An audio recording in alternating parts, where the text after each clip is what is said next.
ये कहता है कौन सा उपागम या विधि शिक्षार्थी की जीवन की वास्तविक परिस्थितियों में भाषा प्रयोग के मुख्य लक्ष्य से संबंधित है। शिक्षार्थी की जीवन की वास्तविक परिस्थितियों में यानी रियल लाइफ में भाषा प्रयोग यानी लैंग्वेज का यूज उसकी रियल लाइफ में कहां पे सबसे ज्यादा आएगा, कौन सी भाषा के मेथड में आएगा, ये सब मैंने कराए हुए हैं। अगर प्रीवियसली आप पुराने वीडियोस देखेंगे तो इवन हिंदी की इस बार की मैराथन भी देखेंगे। प्रत्यक्ष विधि यानी डायरेक्ट मेथड में रियल लाइफ में वो यूज करता है डायरेक्ट मेथड को, या फिर श्रव्य भाषिक विधि, प्राकृतिक उपागम या संप्रेषणात्मक उपागम। फर्स्ट ऑप्शन 42% लोग दे रहे हैं जवाब में, जो कि एकदम गलत है ना। बहुत बढ़िया, प्रत्यक्ष विधि कह रहे हैं, शिखा भी प्रत्यक्ष कह रही हैं, ये कह रहे हैं बहुत सारे लोग। चलिए समझते हैं कौन सा उपागम यानी विधि या मेथड शिक्षार्थी की जीवन की वास्तविक परिस्थितियों में भाषा प्रयोग के मुख्य लक्ष्य से संबंधित है। वास्तविक परिस्थितियों में आपको पता है डायरेक्ट मेथड या प्रत्यक्ष विधि जो है ये कोई वास्तविक जीवन की परिस्थितियों में भाषा प्रयोग से बहुत ज्यादा संबंधित ना होकर के ये आपकी जो टारगेट लैंग्वेज है, जो लक्ष्य भाषा है, जो स्कूल में जिस मीडियम में मान लो पढ़ाया जा रहा है उसी मीडियम में आपको वही भाषा यूज करनी पड़ेगी। यानी इंग्लिश मीडियम स्कूल यदि है तो बच्चा सिर्फ इंग्लिश में बात करेगा, ये है प्रत्यक्ष विधि। ठीक है ना, ये वास्तविक परिस्थितियों में भाषा प्रयोग के मुख्य लक्ष्य से संबंधित नहीं है, मजबूरी है एक तरह की। यहां मातृभाषा का प्रयोग वर्जित है, यानी मदर टंग का यूज नहीं करेगा बच्चा, है ना। सिर्फ और सिर्फ संप्रेषणात्मक उपागम है यहां पर, जिसको कम्युनिकेटिव लैंग्वेज टीचिंग कह देते हैं या कम्युनिकेशन अप्रोच कहेंगे, कम्युनिकेटिव अप्रोच कहेंगे इंग्लिश में। मैं इंग्लिश में इसलिए बता रही हूं क्योंकि ये सारे क्वेश्चंस इंग्लिश पेडागोजी से ही उठा लिए इन्होंने सीधे के सीधे, बस ट्रांसलेट कर दिए हैं, तो इसलिए थोड़ा सा आपको पता होना चाहिए। तो अगर हम यहां देखें तो एक सिंपल सी बात है कि संप्रेषणात्मक उपागम यानी संप्रेषण करके, संप्रेषण कहां होगा, कम्युनिकेशन कहां होती है, रियल लाइफ में। तो वास्तविक जीवन में यानी बच्चा जब बातचीत कर रहा है, चाहे वो सब्जी लेने गया हो, चाहे वो कहीं भी, वो रियल जेन्युइन कन्वर्सेशन है वहां पे, यानी संप्रेषण है, बातचीत है जो वास्तविक जीवन में हो रही है। प्रत्यक्ष विधि में जरूरी नहीं है कोई वास्तविक जीवन के ही सारे हिस्से हो, ये सिर्फ स्कूल तक सीमित है अगर देखा जाए तो, कि आप पढ़ा रहे हैं उसी माध्यम में जिस माध्यम में आपको भाषा सिखानी है जो भी, ठीक है ना। श्रव्य भाषिक विधि का यहां बनता ही नहीं है क्योंकि ऑडियो लिंगुअल मेथड है कि आपने कुछ टर्म्स, इसको आरबी मेथड भी कह देते हैं, कि आपने कुछ टर्म्स याद कर लिए किसी दूसरी भाषा के और उनसे ही आप अपना काम चला रहे हैं, यस सर नो सर करके। प्राकृतिक उपागम, अब नेचुरल मेथड में हम ये कहते हैं कि पढ़ना लिखना भी सिखाएंगे, जो LSRW होती है, जो स्किल्स हैं, जो भाषा कौशल हैं, सूबो पाली, सुनना बोलना पढ़ना लिखना, ये एक प्राकृतिक क्रम में सिखाएंगे। जो वास्तविक जीवन से जुड़ा हुआ है वो सिर्फ डी ऑप्शन है। ऐसा नहीं है कि प्रत्यक्ष विधि नहीं होती है यूज, लेकिन वो स्कूल तक ज्यादा सीमित है। तो जब भी कुछ कीवर्ड्स हैं, जब वास्तविक परिस्थितियों की बात आ जाए, भाषा वास्तविक परिस्थितियों में भाषा प्रयोग, तो भाई संप्रेषणात्मक उपागम से बेहतर कुछ और नहीं हो सकता। ये नहीं होता तो एक बार को हम प्रत्यक्ष विधि का भी सहारा ले सकते थे। क्वेश्चन नंबर 6 देखिएगा, क्या कहता है क्वेश्चन नंबर 6, देखिए फटाफट से। वह है कक्षा 5 की एक विद्यार्थी कहती है, मैं अपना काम अध्यापक को देने से पहले सटीकता के लिए अंतिम फाइनल रूप से भी जांचती हूं। यह विद्यार्थी लेखन के किस चरण पर है।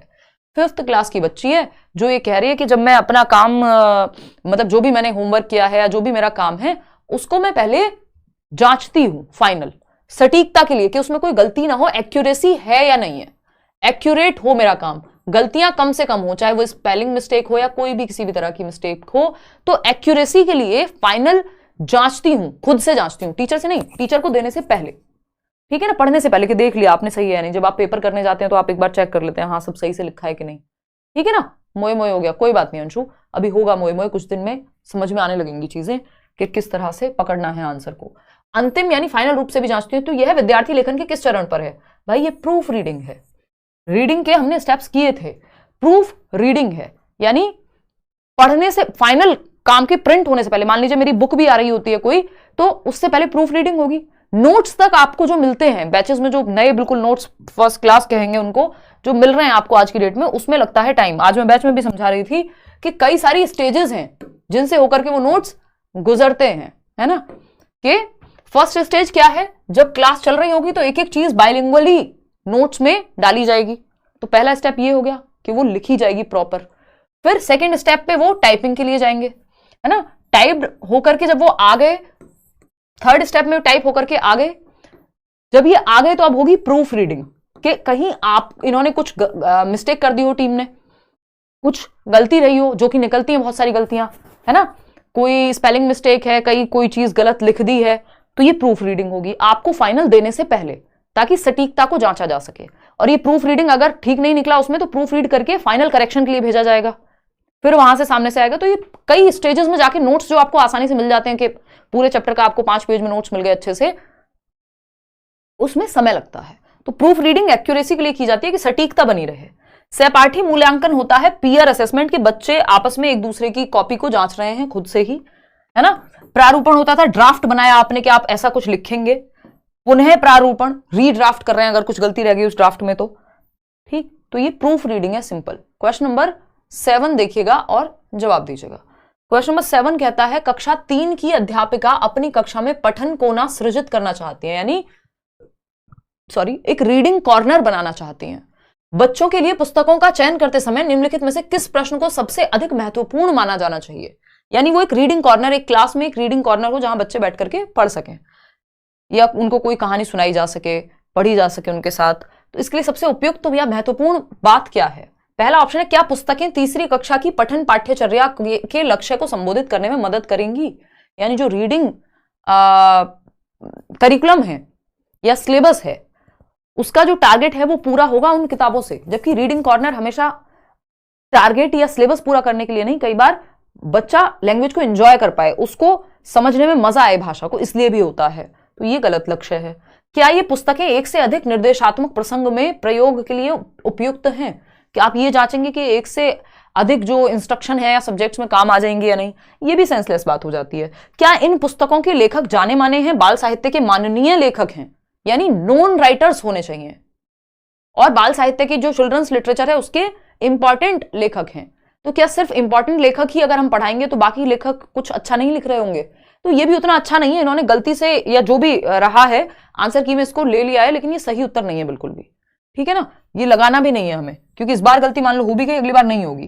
क्योंकि 4th ऑप्शन इससे कहीं बेहतर है। क्या पुस्तकें कक्षा के अधिकांश विद्यार्थियों के स्वतंत्र पठन स्तर के अनुसार लिखी गई हैं, कि वो खुद से जब रीडिंग कॉर्नर में पढ़ने बैठेंगे तो वो समझ भी पाएंगे उनके लेवल के अनुसार हैं वो या नहीं है। यही सबसे ज्यादा जरूरी है, बजाय कि वो बहुत ही फेमस राइटर्स की बुक्स हैं कि नहीं। तो 4th ऑप्शन सही है। क्वेश्चन नंबर 8 देखिएगा, ये क्या कहता है भाई, एक अध्यापिका कक्षा 2 के विद्यार्थियों के लिए विविध प्रकार की शिक्षण अधिगम सामग्री जुटाना चाह रही हैं। निम्नलिखित में से कौन सा मानदंड टीएलएम के चयन के लिए सही नहीं है? टीएलएम बोले तो टीचिंग लर्निंग मटेरियल, जो भी चार्ट, जो भी मॉडल, जो भी क्लासरूम में टीचर लेकर के आता है, ठीक है। शिक्षण सहायक सामग्री कहते हैं जिसको हम, टीएलएम, टीचिंग लर्निंग मटेरियल। चयनित सामग्री अभी मानते हैं स्थानीय रूप से निर्मित या स्थानीय रूप से उपलब्ध हो, जिसे आसानी से बदला जा सके। तो बदला जा सके, इजीली अवेलेबल हो, हाँ ठीक है। चयनित सामग्री सिर्फ बच्चों द्वारा बनाई गई होनी चाहिए और फिसलन को बचाने के लिए कुछ खुरदरी होनी चाहिए। मतलब सामग्री पे क्या मतलब, चलना थोड़ी होता है कि अगर चार्ट बना के लाया टीचर, या फिर कोई मॉडल है, या फिर कुछ और कोई आपके जो कार्ड्स होते हैं वो उस तरह के आपके कार्ड्स हैं, या फिर अलग अलग तरह की चीजें हो सकती हैं इसमें। तो क्या उन पे चलना थोड़ी होता है भाई। चार्ट अगर टीचर स्कूल में ला करके या क्लासरूम में टांग करके आपको कुछ समझा रहा है टीचिंग लर्निंग मटेरियल के रूप में, तो उसका चिकने होने से क्या दिक्कत है? खुरदरा होना, ये एक बार को ब्रेल लिपि के बारे में कुछ कह रहे होते, कुछ दृष्टि बाधित बच्चों के बारे में बात हो रही होती तो हम मान भी लेते। तो ऐसा नहीं है कि चयनित सामग्री जो है वो सिर्फ बच्चों द्वारा बनाई गई होनी चाहिए। भाई टीचर ही लाता है जनरली, अगर देखें तो हम अपनी टीचिंग लर्निंग मटेरियल, ये पीपीटी आपसे थोड़ी बनवाई है मैं ही लेके आई हूं ना। तो ये ऐसा नहीं है कि सिर्फ बच्चों द्वारा बनाई गई होनी चाहिए, बच्चे भी इन्वॉल्व हो सकते हैं कभी चाहें तो, लेकिन जरूरी नहीं है। चयनित सामग्री इस आयु समूह के बच्चों के प्रयोग के लिए आकर्षक और सुरक्षित होनी चाहिए।